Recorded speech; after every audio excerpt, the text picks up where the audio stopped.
तर मराठी माणसांनी दारं बंद करून घरात बसावं, कर्नाटकच्या आमदारानं मराठी माणसांना धमकी दिली।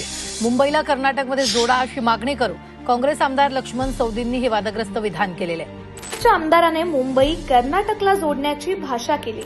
ಮುಂಬೈಯನ್ನ ಕರ್ನಾಟಕಕ್ಕೆ ಸೇರಿಸಿ ಅನ್ನುವಂತ ಒಂದು ಸಂದರ್ಭ ಬರಬಹುದು। ಅದಕ್ಕೆ ನಾನು ಆ ಭಾಗದಲ್ಲಿರತಕ್ಕಂತ ಏನು महाराष्ट्र एकीकरण समिती ಅವರಿಗೆ मात्र महाविकास आघाडी गप्प का? मग प्रश्न असा पडतो की महाविकास आघाडीचं महाराष्ट्र प्रेम हे फक्त राजकारणासाठीचे का? महाराष्ट्रावर कोणी टीका केली तर गप्प बसणं म्हणजेच महाराष्ट्र द्रोह। आणि अशा वेळी महाराष्ट्रासाठी अजितदादा धावून आले। का असल्या धमकीला आम्ही भीक घालत नाही। महाराष्ट्रातच मुंबई आहे, मुंबई महाराष्ट्रातच राहणार। काँग्रेस आमदाराच्या धमकीला भीक घालत नाही असं सडेतोड उत्तर दिलं। म्हणूनच आम्हाला अभिमान आहे अशा नेतृत्वाचा।